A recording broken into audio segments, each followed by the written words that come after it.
E aí, minhas amigas, tudo bem com vocês? Bem-vindas a mais um vídeo desse canal. Para quem não me conhece, me procura lá no Insta, @filha e noiva, filha de Deus e noiva de Cristo. Eu sou a Jennifer e todos os dias lá eu compartilho devocional, compartilho sobre vida com Deus, sobre saúde mental, sobre feminilidade, relacionamentos. E tem sido um prazer ver o quanto tantas pessoas têm sido alcançadas e abençoadas através daquilo que Deus ministra ao meu coração. E amigas, esse vídeo para contar para vocês, para compartilhar com vocês e mais a fundo num post que eu fiz lá no meu Instagram, que deu muitos compartilhamentos, assim, muitos comentários, grande maioria dos comentários negativos. Enfatizo isso aqui sem problema nenhum. Muitas pessoas me mal interpretaram no finzinho ali do ano passado, do ano de 2023, eu até, para virar o ano, eu vi que eu não estava dando conta do tanto de comentário que estava chegando. Tive que lidar assim com comentários até ofensivos. Fui comparada à menina que prega com o iPhone na mão. Fui chamada de pastora caçadora de likes, que eu fiz aquele post só para dar engajamento, quando na verdade eu não tinha ideia que ia repercutir dessa forma. Mas esse vídeo aqui, amigas, não é para mim me defender, que fique bem claro isso aqui, tá? Isso aqui não é uma defesa minha, eu não preciso disso. Quem me defende é o Senhor. Pra quem não sabe, eu sou filha de pastor, então assim, eu tô cancelada desde que eu nasci, né, gente? Tem crente falando mal de mim e da minha família desde que eu me conheço por gente. Então assim, ó, prazer, cancelada. Mas, como eu gosto muito de falar sobre esse assunto, eu decidi vir aqui estender o que realmente eu quis dizer, já que às vezes as pessoas lendo não fica bem às claras, né? Ó, o post dizia o seguinte: José perdoou os irmãos, mas não os convidou para morar com ele no palácio. Deu a eles terras para que sustentassem suas próprias famílias no Egito. Inteligência emocional é você saber perdoar e ajudar sem trazer de volta para a sua mesa quem te jogou no fundo do poço. Então, para mim, essa foi a minha interpretação da história, né? Eu amo a história de José. E até na legenda eu coloquei a respeito do quanto José, para mim, é esse exemplo de resiliência, de saúde mental. Eu sou estudante de psicologia, me formo esse ano. Então, amigas, tudo que eu leio na Bíblia, absolutamente tudo que eu leio, eu tento olhar para a história dos heróis da fé nessa óptica da resiliência, da saúde mental, porque eu acredito. A Bíblia é a palavra de Deus, a Bíblia é um livro completo. E quando a gente para prestar atenção nos comportamentos dos heróis da fé, a gente aprende bastante com a personalidade deles, com a postura deles, né? Eu entendo que a história de José é sim uma história, acima de tudo, de perdão. Ele é sim um exemplo de perdão, mas eu também entendo que a pregação a respeito do perdão dentro das nossas igrejas, ela é uma pregação, às vezes, que nós entendemos errado em algumas áreas, em algumas partes. Eu entendo também que existem muitas pessoas sofrendo com o entendimento errado do que é o perdão. Meus pais são pastores, eu sou pastora auxiliar na igreja, então nós atendemos constantemente pessoas que estão com feridas abertas em relacionamentos familiares, enfim, em qualquer tipo de relacionamento. E essas pessoas carregam uma dor enorme às vezes, porque, eu não consigo perdoar. Tá, mas espera aí, qual que é o seu entendimento do perdão? Tá, mas o que essa pessoa fez pra você? Às vezes a pessoa é completamente abusiva, é tóxica, às vezes a pessoa passou por abuso sexual, por abuso psicológico com a pessoa. É sim entendível, é sim compreensível que essa pessoa não queira estar no mesmo ambiente que a outra. Mas muitos cristãos têm um entendimento do seguinte: não. Se é para perdoar, é para trazer de volta para a mesa, é para passar Natal junto, é para ir passear, é para trazer para minha mesa, é para trazer de volta. Olha só, a crise no relacionamento se deu porque emprestou dinheiro. Tá, emprestou dinheiro, a pessoa deu um calote, a pessoa não pagou, houve uma ruptura no relacionamento, e aí o cristão vai lá, perdoa, e pensa que perdoar é emprestar dinheiro novamente. Só dando um exemplo. E isso não é um exemplo de perdão. Isso é um exemplo de você ser novamente passivo num relacionamento que você sabe que a chance de você se decepcionar e se ferir novamente é altíssima. Existem pessoas dentro da igreja que não entenderam que é necessário encerrar ciclos, que existem relacionamentos que está encerrado. que a pessoa não vai voltar a conviver mais. Porque perdoar não significa voltar a conviver. Perdoar não significa voltar a sentar na mesa. Tem relacionamentos que se encerram. Tem ciclos que se encerram. E está tudo bem nisso. Você não é menos crente por isso. Você não é menos cristão por isso. E incrível que quando eu postei que eu fui cancelada por causa desse post, tantas pessoas me mandaram mensagem me agradecendo por esse post. Dizendo, Gê, tu me abriu os olhos. Gê, é esse o entendimento que falta dentro das igrejas a respeito de perdão, de saúde mental, de relacionamentos. Nós somos ótimos em falar de unção, em falar de poder, em falar de glória, de falar de prosperidade dentro das nossas igrejas, mas somos péssimos em falar de relacionamentos. Nós não conseguimos falar sobre relacionamentos, nós não falamos, não é uma pauta do altar, falar sobre como construir relações saudáveis. Relação, eu mais outra pessoa. Se o outro não é saudável, se o outro é tóxico, se o outro é mau caráter, se o outro é narcisista, e eu acho normal essa pessoa voltar para a minha vida e fazer parte da minha vida no meu dia a dia, tem alguma coisa errada comigo. Porque quem vai delimitar, quem vai permitir o que as pessoas fazem comigo sou eu. Mas a história, José trouxe de volta sim para a vida dele. José trouxe de volta sim para a mesa dele, sim. Aqui, a respeito da história de José, o que eu entendo? Olha só. José, ele perdoou os irmãos. Ele trouxe para perto, sim. Ele entendeu o propósito de tudo aquilo que havia acontecido com ele. Porque o planeta Terra estava vivendo uma crise da época das vacas magras, que vocês sabem, uma época de fome e escassez na Terra. José entendeu que ele estava lá por um chamado de Deus para ajudar não só a família dele, mas todo o planeta, todo mundo, porque o Egito recebia pessoas de todo mundo para alimentar, né? E José entendeu tudo isso. Mas ele aplicou aqui o que eu entendo do princípio do distanciamento seguro. Ele ajudou as pessoas que jogaram ele no fundo do poço e venderam ele como escravo. Ele ajudou. E não existe nada de errado em você ajudar os seus inimigos. Pelo contrário. Pelo contrário, é aquilo que diz no Sermão do Monte. Mateus 5,43. Vocês ouviram que foi dito, ame o seu próximo e odeie seu inimigo. Mas eu lhes digo, amem os seus inimigos. Orem por aqueles que os perseguem. E se saudarem apenas os seus irmãos, o que estarão fazendo demais? Até os pagãos fazem isso. Portanto, sejam perfeitos como o Pai Celestial é perfeito. Aqui, Jesus no Sermão do Monte nos ensina um princípio. Para nós sermos filhos da luz, nós temos que amar ativamente as pessoas que nos fizeram mal. Nós temos que amá-las. Mas isso não significa colocar elas de volta na nossa mesa. Ok?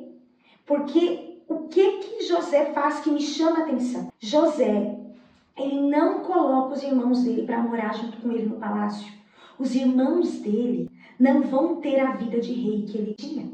Ele não colocou os irmãos dele a ter uma vida de nobre como ele tinha. Ele deu aos irmãos terras ali no povoado, deu a eles animais, deu a eles o suficiente para que eles sustentassem suas famílias. José deu a eles os recursos para que eles multiplicassem.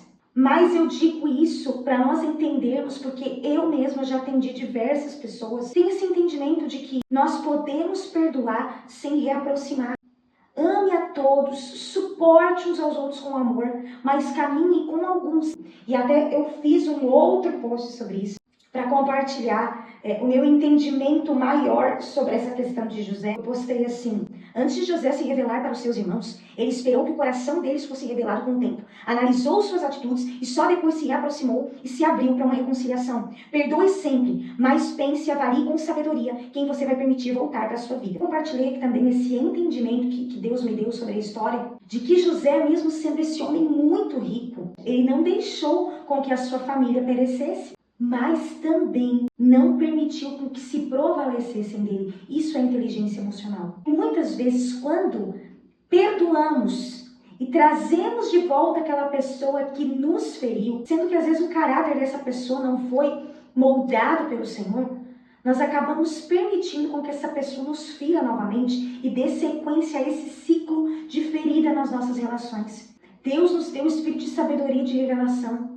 Nós precisamos aprender a gerenciar melhor os nossos relacionamentos. Em muitos comentários, algumas pessoas falaram assim: nossa, ainda bem que Jesus não pensa assim como ela, porque Jesus nos trouxe de volta para a mesa dele. Concordo. Nenhum de nós merecemos estar à mesa. A mesa com Cristo. Outro entendimento que o Senhor me deu a respeito disso é que o próprio Jesus, gente, ele não perdia tempo sentando à mesa com fariseus, mestres da lei, religiosos, homens duros de coração. Jesus não fazia questão de se relacionar com eles. Jesus sabia que o coração dele estava inclinado para o mal, inclinado para a manipulação, inclinado para a maldade.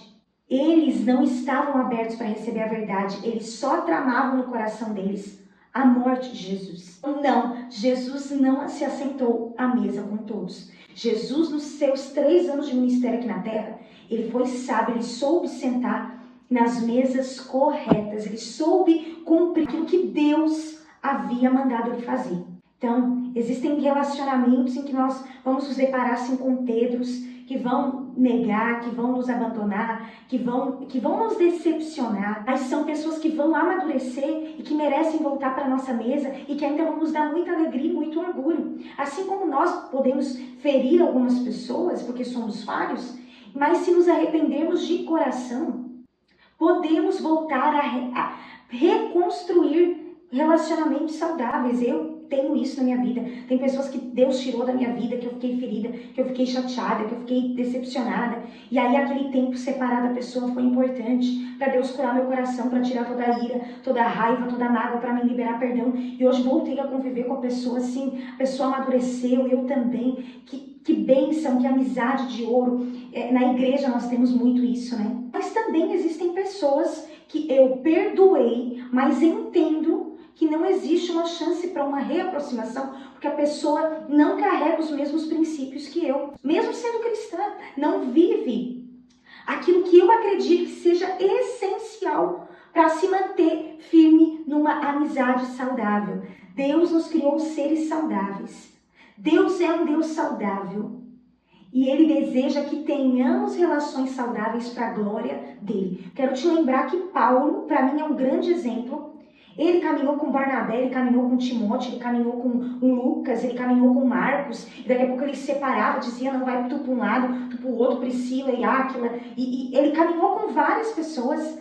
Daí daqui a pouco ele dizia, não, volta fulano, porque eu vou precisar do fulano para a próxima missão, assim, assim, assim. Gente, a gente tem na Bíblia vários exemplos de ciclos encerrando, ciclos abrindo, ciclos findando para sempre. Eu não entendo a nossa dificuldade como crentes em Jesus de interpretar uma coisa tão óbvia, né? Então, para você que tá aí, que sente assim,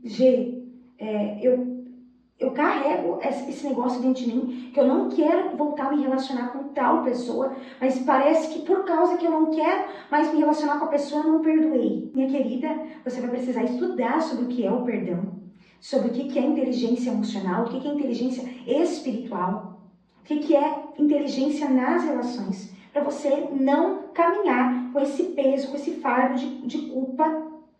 Porque, olha só, Jesus tinha 70, tinha 12, tinha 3, tinha 1 e também se retirava para ficar sozinho com o Pai. Então, é isso que nós temos que entender. Nós não vamos conseguir caminhar com todo mundo. Nós não vamos conseguir sentar na mesa com todo mundo, ser amigo de todo mundo. O que nós temos que ter dentro de nós é um coração perdoador, um coração que não se ofende por qualquer coisa, um coração livre, sabe? E também ter paciência com a nossa dor. Quando alguém nos feriu, a gente tem que ter paciência conosco, de entendermos, não, isso aqui vai doer por um tempo e tá tudo bem, porque eu sou ser humano, você é ser humano, eu sou ser humano. A gente tem que ter paciência com os nossos círculos, parece que eu tô falando de TPM, né? A gente tem que ter paciência com a nossa alma, a gente tem uma alma. Então, assim, nós não vamos sair perdoando geral da noite pro dia. E tá tudo bem, respeita. Eu me lembro que eu fui ferida grandemente por uma pessoa e aquilo me corroía todos os dias. E 2 meses depois, gente, uma decepção muito grande mesmo. E aí eu falei assim pra minha mãe que é pastora, né? Mãe, eu me sinto a pior das pecadoras por não estar conseguindo perdoar essa pessoa. Então a minha mãe falou bem assim, calma, tu vai perdoar, mas tu tem que respeitar o teu tempo. Tu tem que respeitar o teu processo. Tu tá com raiva, é humano sentir raiva. Então, tu vai extravasando essa raiva diante de Deus, na terapia. Nós vamos, numa amizade segura com teu marido, tu vai extravasando essa raiva, tu vai botando ela pra fora, porque tu tem que viver essa dor. Não vai fingir que nada aconteceu, tá tudo bem, já perdoei. Gente, só se você tem sangue de barata pra pessoa te ferir, te decepcionar, te abandonar, te difamar, te perseguir, te jogar no fundo do poço e você achar que tá tudo bem porque eu sou uma santa perdoadora e eu perdoo todo mundo rápido. Existem pessoas assim, que têm assim, uma facilidade maior para perdoar. Eu até duvido, às vezes, de algumas pessoas que dizem, não, já perdoei, já perdoei. Às vezes eu acho que é mentira, que a pessoa tá se auto-enganando. Mas tem pessoas como meu pai, por exemplo, que é super de boa, na lagoa. Ele perdoa fácil, mas eu entendo também que meu pai tem quase 70 anos. Então, assim, ele passou pela escola do quebrantamento milhares de vezes a mais do que eu. Então, ele já desenvolveu uma facilidade maior em perdoar as pessoas do que eu. E tá tudo bem, um dia eu chego lá. Espero que eu não tenha que passar tudo que ele passou pra mim chegar lá, no nome de Jesus, né? Quero também abrir um parênteses aqui, porque eu me lembrei de, por exemplo, de pessoas que eu conheci que têm mães narcisistas, tem parentes extremamente tóxicos e são pessoas que o relacionamento com essas pessoas é completamente insustentável e muitas vezes essas pessoas são julgadas dentro das nossas igrejas, são julgadas por outros cristãos, porque se você não convive, você não perdoou, você tem que ir lá, você tem que passar o Natal com a pessoa, você tem que dar um presente para a pessoa, você tem que... Se a gente julgasse menos, nós iríamos machucar menos as pessoas. Cada um sabe de si, cada um sabe da sua realidade e eu concordo que existem relacionamentos que são insuportáveis e insustentáveis, que a pessoa realmente não tem como mais procurar, não tem como mais conviver e tá tudo bem, Deus não tá bravo com você. Tem mulheres que eu já ouvi falar de histórias que, por exemplo, chega o Dia dos Pais e elas são julgadas por não ir lá procurar o pai para dar um presente. Mas daí você vai ver o histórico, o pai abusou sexualmente, é uma pessoa impossível de convivência, que a pessoa, essa filha não tem preparo emocional para estar diante desse pai e elas se sentem completamente em pecado e julgadas por outras pessoas por não ir dar um presente de Dia dos Pais para um pai dessa natureza. E sempre que eu me encontro com realidades assim, eu digo, olha, Deus entende você, Deus entende a sua humanidade, Deus não está bravo com você. Então é isso, amigas. Se faz mal, você pode sim se afastar, liberar perdão e viver em paz e seguir a sua vida e tá tudo bem. Existem níveis de relacionamentos, o que você tem que fazer é ser sensível à voz de Deus. Senhor, eu coloco de volta essa pessoa na minha mesa, eu volto a caminhar com essa pessoa. Senhor, só me ajuda a liberar perdão e a viver em paz com essa pessoa. Quando eu olhar para trás, quando eu olhar para essa pessoa na rua passando por mim, que eu só sinta compaixão e paz no meu coração, leveza, não que essa ferida cicatrize e que o Senhor me aproxime de relacionamentos saudáveis. Eu quero ser uma pessoa tão saudável que vou me relacionar com outras pessoas saudáveis e construir relações saudáveis durante a minha jornada aqui na Terra. Amigas, meu Deus, que vídeo que ficou enorme, mas espero que vocês tenham paciência comigo. Me sigam lá nas redes sociais para mais conteúdos polêmicos como esse. Deixa o seu comentário aqui pra mim, é muito importante, ou me manda lá no direct do Instagram, que eu amo ver quando vocês se identificam com aquilo que o Senhor coloca no meu coração. Beijo, Deus abençoe e até o próximo vídeo.